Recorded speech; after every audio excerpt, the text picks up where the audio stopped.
저는 서울에서 작은 사업을 하고 있어요. 지금이야 제 나이가 30 후반이고 사업을 하고 있어서 생활에 부족함이 없지만 제가 어릴 때만 해도 집이 정말 가난했거든요. 그 당시 저희 집은 부모님과 치매 걸린 할머니, 그리고 제 아래로 동생이 둘이나 있었어요. 제가 중학교 때 아버지가 공사장에서 일하시다가 위에서 떨어진 벽돌에 맞는 사고를 당하셔서 목 아래로 움직이는 게 힘드셨어요. 그래서 그 사고 이후로는 계속 누워서 지내셨어요. 평생 주부로 살림만 하던 어머니가 저희 식구 먹여 살린다고 마트 일에 식당이나 보험 설계사도 하셨고 돈 되는 일이면 닥치는 대로 일하셨어요. 그런 집안 상황 때문에 저는 중학생 때부터 학교 마치면 바로 햄버거 만드는 알바를 했었고 주말에는 식당에서 설거지 일을 했습니다. 엄마가 아무리 열심히 일하셔도 그 돈으로는 6 식구가 하루 벌어 하루 입에 풀칠하는 정도였거든요. 나라에서도 보조금이 나왔지만 넉넉지 못했고 집안 빚은 점점 늘어갔어요. 학교 끝나면 항상 아르바이트를 해야 했으니 지금 돌이켜 생각해봐도 학창 시절에 친구랑 놀러 다닌 기억이 없네요. 이 답답한 현실에서 제가 유일하게 붙잡을 수 있던 건 공부밖에 없었습니다. 저는 의사가 되는 게 꿈이었어요. 의사가 돼서 돈 많이 벌어서 우리 가족 고생 그만 시켜야지. 그리고 나처럼 어려운 사람들 도와줘야지. 이런 희망을 갖고 공부했습니다. 저도 엄마를 닮아 독한 구석이 있어서 쉬는 날 없이 아르바이트를 했어도 공부는 정말 열심히 했었기 때문에 고등학교 내내 전교 4등 아래로 내려간 적이 없었습니다. 이 성적표가 가난한 집 딸내미의 자존심을 지켜주던 유일한 수단이었거든요. 고3 때 수능 칠 무렵에는 공부한다고 3시간 이상 자본 기억이 없네요. 눈이 짓무르고 코피가 터져서 피로 교과서를 적셔도 반드시 이 고생에 보답이 있을 거라고 믿었어요. 유난히 찬바람이 불던 겨울날 수능 시험을 치렀고 시험장을 나오면서도 성적보다도 대학 등록금부터 걱정이 되더군요. 그래도 대학에 붙으면 어떻게든 되지 않을까 하는 생각이었던 것 같아요. 지금 생각해보면 모아둔 돈 하나 없이 참 무모했던 것 같습니다. 엄마는 먹고 사느라 바빠서 제 성적에는 크게 관심이 없었거든요. 오히려 제가 좋은 성적을 받아올수록 엄마 얼굴에는 그늘이 졌었어요. 대학에 원서 넣을 돈 달라고 하는 것도 미안해서 제가 번 돈으로 대학 원서 접수를 했습니다. 합격자 발표 날이 돼서야 엄마한테 대학 합격했으니 다니고 싶다고 말했어요. 앞으로 대학 가서 공부 열심히 해서 시험 보고 의사 되면 엄마도 더 고생 안 해도 된다고요. 엄마는 제 얘기를 듣더니 무표정한 얼굴로 말이 없더라고요. 혹시나 기뻐해 줄지도 모른다고 생각했는데 엄마 표정을 보니 심장이 덜컥 내려앉았습니다. 그래서 눈치를 슬슬 보면서 엄마 나 대학 가도 되냐고 슬그머니 물었더니 등록금 있냐는 말부터 나오더라고요. 우리 집이 어려우니까 학비 감면 지원해보고 거기에다가 제가 알바해서 그 돈으로 등록금 내서 다니겠다 했어요. 그랬더니 엄마가 크게 한숨을 쉬면서 하는 말이 너네도 힘드니까 말은 안 했지만 솔직히 엄마 너무 힘들어. 쉬는 날 없이 일해도 밑 빠진 독에 물 붓는 것 같아. 너가 알바해서 보태준 덕분에 이나마라도 사는 거지. 너 대학 가서 등록금 어찌어찌 낸다고 해도 대학 생활하는 그 돈은 어디서 나니? 게다가 너 동생 둘이나 있는데 걔네 학비며 할머니랑 아빠 병원비는 의대면 4년도 아니고 6년을 다녀야 된다며 한 학기에 몇백씩 되는 등록금에 너 생활비에 우리 집 형편에는 도저히 안 된다. 엄마는 한참을 주절주절하더니 나지막하게 제 이름을 부르셨어요. 그러면서 단정짓듯이 이러시더군요. 지금 우리 형편의 의대는 무리다. 사람이 자기 분수에 맞게 살아야 돼.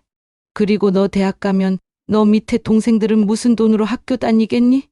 못해도 동생들 고등학교는 졸업해야 하지 않겠어? 일단은 대학은 접고 직장 다니면서 돈 좀 모아서 나중에라도 여유가 되면 그때 다시 대학 들어가면 되지 않겠니? 아무리 생각해봐도 이게 현실이다. 이러면서 맘 접고 지금은 돈 벌어야 할 때라면서 반대하셨어요.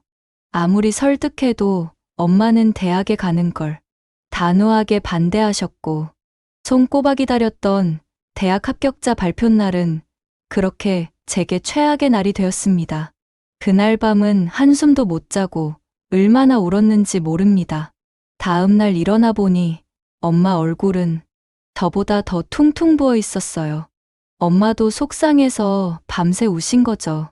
잔뜩 부은 엄마의 얼굴을 보고 나니 제가 대학 가고 싶어 하는 이 마음 자체가 엄마에게 상처를 주는 일이란 걸 깨달았어요.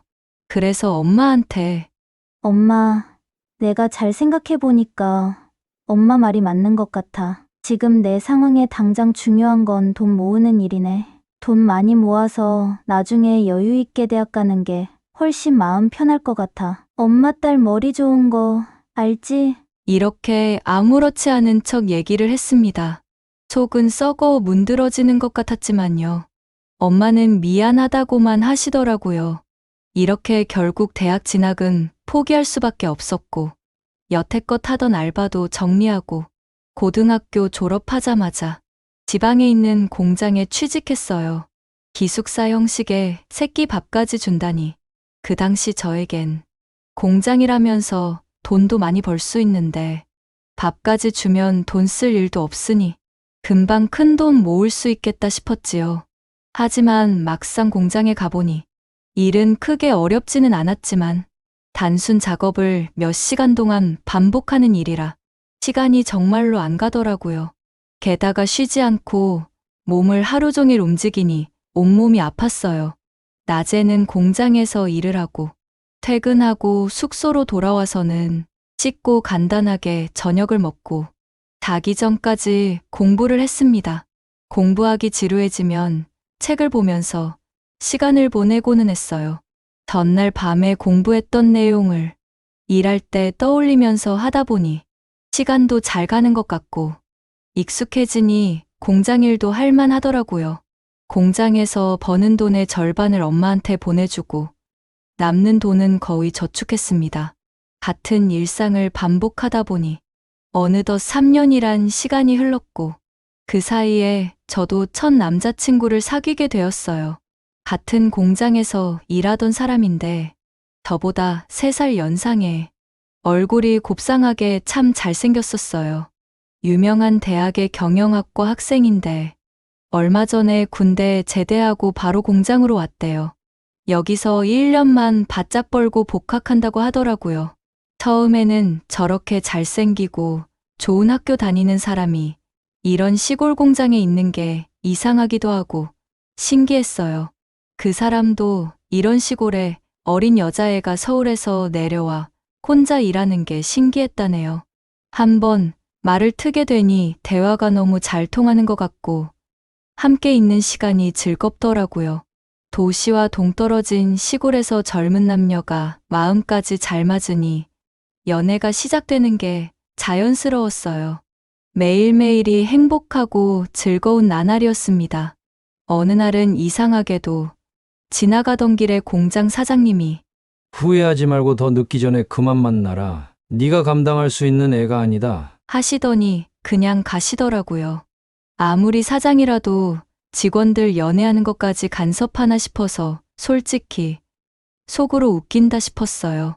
시간이 흘러 남자친구가 공장에 온 지도 1년 반이 지난 어느 날 갑자기 진지하게 할 말 있다며 제 손을 붙잡더니 나 학교 졸업하면 우리 결혼하자. 나 돈 모아놓은 거 좀 있어. 공무원 시험 준비도 전부터 해왔어서 바로 붙을 자신 있어. 사실 반년 전에 서울 갔어야 하는데 너 때문에 지금까지 있었던 거야. 우리 지금은 넉넉하진 않지만 결혼해서 같이 열심히 모으면서 살면 될 거야. 이러는 겁니다. 저는 너무 갑작스럽지 않냐며 부모님 의사도 여쭤봐야 하는 거 아니냐고 당황해했어요. 부모님은 내가 잘 설득하면 돼. 요즘 세상에 너 같은 애가 어딨어. 우리 부모님도 당연히 허락하실 거야. 걱정하지 마. 저는 그의 말만 믿고 알았다고 했습니다. 그로부터 며칠이 지나고 식당에서 점심 먹고 나오는 길에 처음 보는 아줌마가 다짜고짜 제 손목을 낚아채는 게 아니겠어요? 야, 너야? 미쳤구나. 아주 그냥 단단히 미쳤네. 아줌마 누구세요? 왜 이러세요? 아이고, 이 뻔뻔한 낯짝 좀 보소. 왜 이러세요? 몰라서 물어? 절 보자마자 불같이 화를 내는 그 아줌마는 바로 남자친구 어머니였던 겁니다. 그 아줌마가 머리끝까지 화가 나서 절 때리려던 걸 남자친구가 발견하고 깜짝 놀라 뛰어와서 말렸어요. 엄마, 왜 이래? 말도 없이 언제 내려왔어?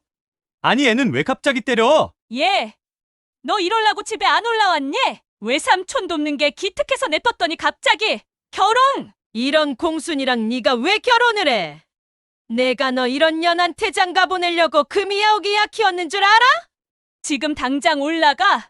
짐 쌀 필요도 없어. 엄마 좀 진정 좀 하고 내 말 좀 들어봐. 야! 너 내가 2년 밟아주려고 싶은 거 지금 간신히 참는 거 모르겠어? 너 지금 안 올라가면 나 진짜 얘 폐출될지도 모른다. 좋은 말로 할 때 말 들어. 남자친구는 그 얘기에 찍소리도 못하고 그 아줌마랑 같이 돌아서더군요.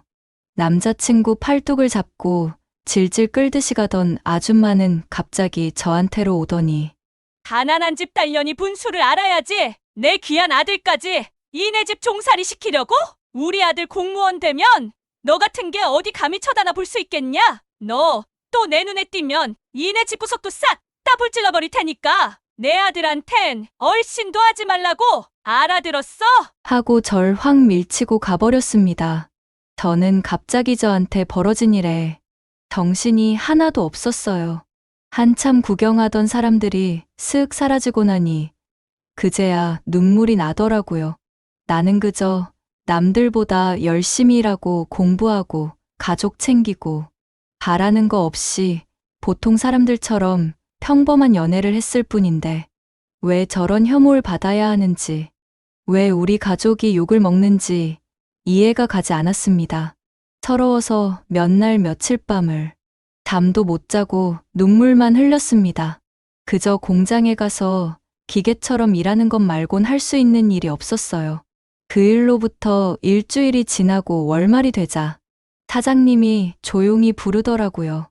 일은 이번 달까지만 했으면 좋겠다. 여기 퇴직금이다. 너 사정 딱한 거 아니까 조금 더 못했다. 네. 제가 뭘 실수했나요? 갑자기 왜요? 너 만나던 그 놈이 사실은 내 조카인데 걔 엄마가 너 여기서 일하는 게 싫단다. 너 계속 여기 있으면 해코지 당할까봐 그래. 내 누이지만 성격이 저 모양이니온. 그러니 내가 그때 그만 만나라고 하지 않던. 사장님 잘못했어요. 저 여기 관두면 갈 데 없어요. 저 이제 여기가 집인데 쫓아내지 마세요. 사장님은 한동안 말을 안 하다가 너 정도면 어느 직장에서든 환영할 거다. 너 젊고 똑똑한 애가 말이야. 하던 공부 포기하지 말고 열심히 해서 훌륭한 사람 되라. 일은 오늘까지만 하고 짐 정리되는 대로 올라가라. 하고 휙 나가버리셨어요. 그날은 무슨 정신으로 일했는지 지금 떠올려봐도 기억이 잘 나지 않습니다. 다음 날 사람들 다 공장으로 출근한 시간에 조용히 짐을 챙겨 나와서 경기도에 있는 고시원에 들어갔습니다. 이번에는 택배 물류센터에 취직해서 야간에 일을 하고 낮에는 공부를 했습니다. 야간 물류센터는 굉장히 고된 일이라 몸이 오래 버티질 못하더군요. 거기서는 1년 동안 직원으로 일하고 반년 동안은 일용직으로 간간히 근무를 하면서 나머지 시간에는 어디에 홀린 듯이 공부만 했습니다. 정신이 해이해질 때면 저를 매섭게 몰아붙이던 그 아줌마 얼굴을 떠올리고 이를 악물고 공부했습니다. 그 해 겨울 다시 수능을 쳤고 저는 원하던 대학에 합격했습니다. 혹시 알아보는 분이 계실까봐 전공을 자세히는 밝히지는 않겠습니다만, 저는 마침내 제가 원하던 의대에 들어가게 됐어요. 합격자 발표날, 정말 많이 울었습니다. 너무 행복해서요. 이제 대학 다닐 충분한 돈도 마련됐고, 집에 손 벌리지 않아도 된다는 사실이 미치게 행복했습니다. 그렇게 어렵게 입학한 대학교에서 배우는 공부는 어렵고 복잡하고 재밌었습니다.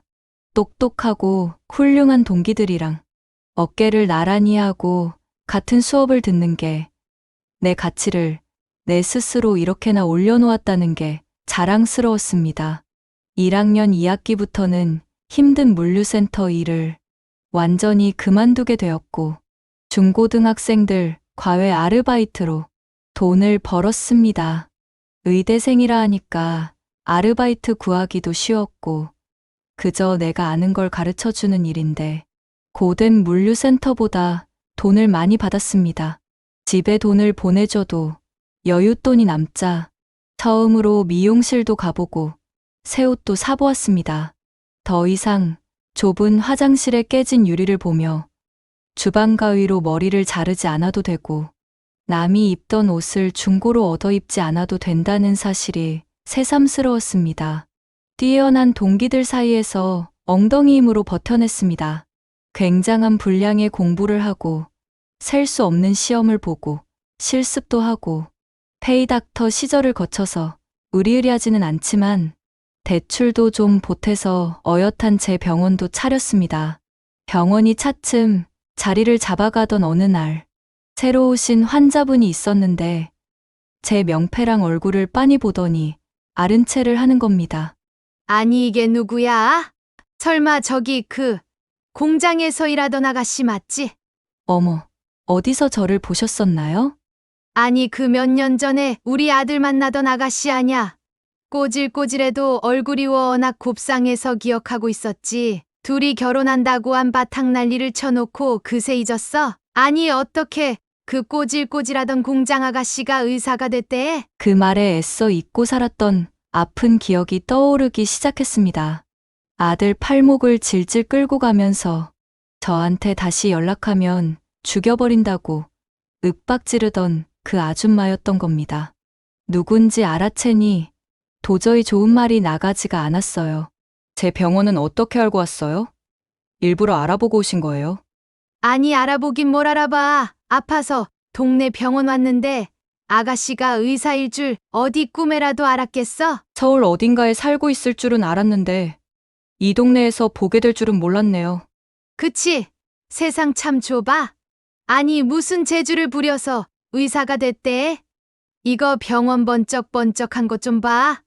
아가씨가 원장이야?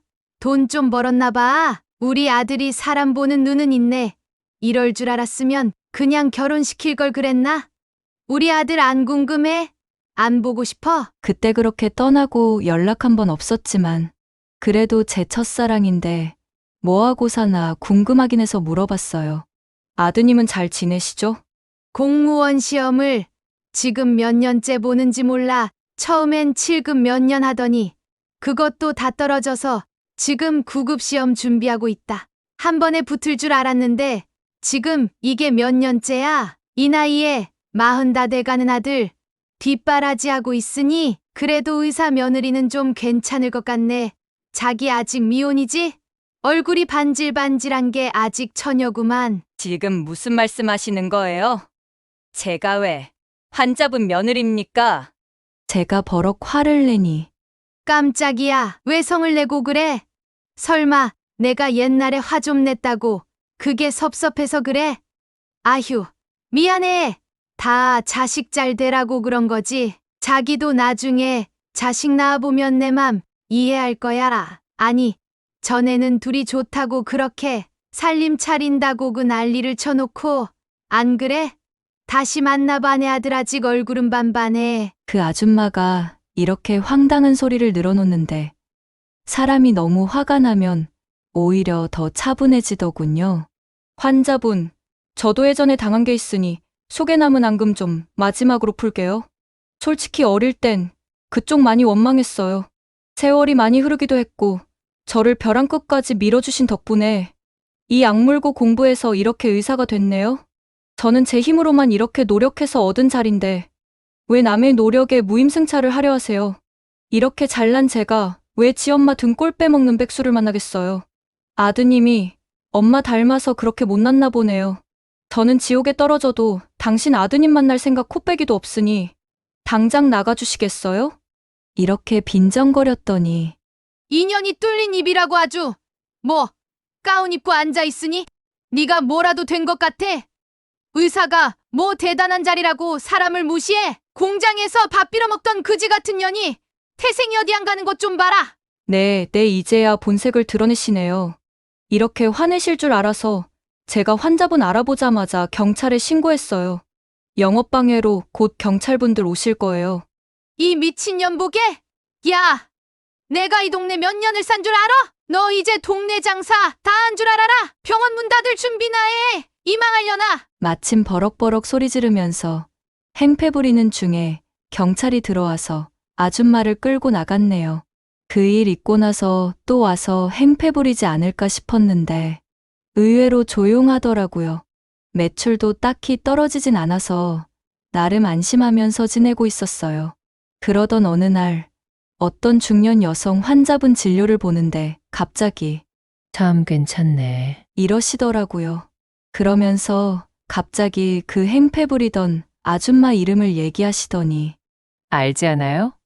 혹시 여기서도 행패 부리고 그러지 않았어요? 순간 그 악귀 같던 아줌마가 동네에 소문내서 병원 문 닫게 하겠다는 게 떠올라서 흠칫했지만 아무렇지 않은 척하면서 아, 요전에 방문한 적 있으세요? 어떤 일 때문에 그러세요? 아, 그 아줌마가 여기 병원 형편없다면서 그 안 좋은 소문을 좀 내더라고. 어떻길래 그러나 싶어서 지나가는 길에 한번 와봤어요.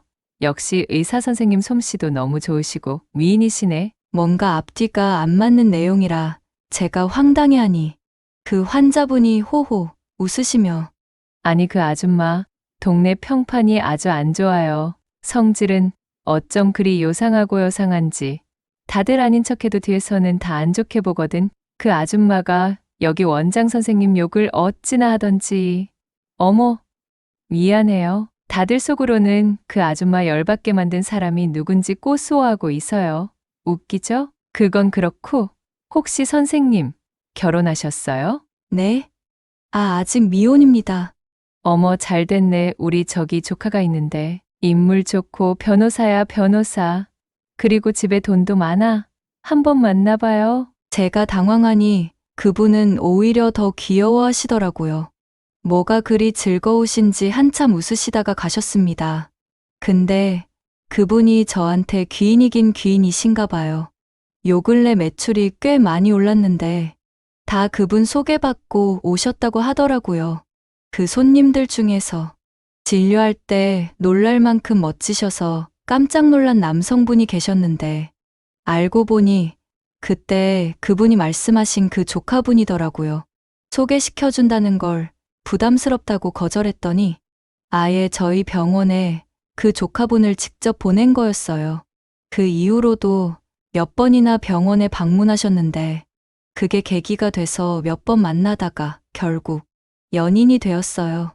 남자친구 부모님도 몇 번 뵀는데 저희 집 사정이랑 제 얘기를 다 들으시고는 정말 고생 많았다며 꼭 안아주셔서 염치 없게 펑펑 울어버렸습니다.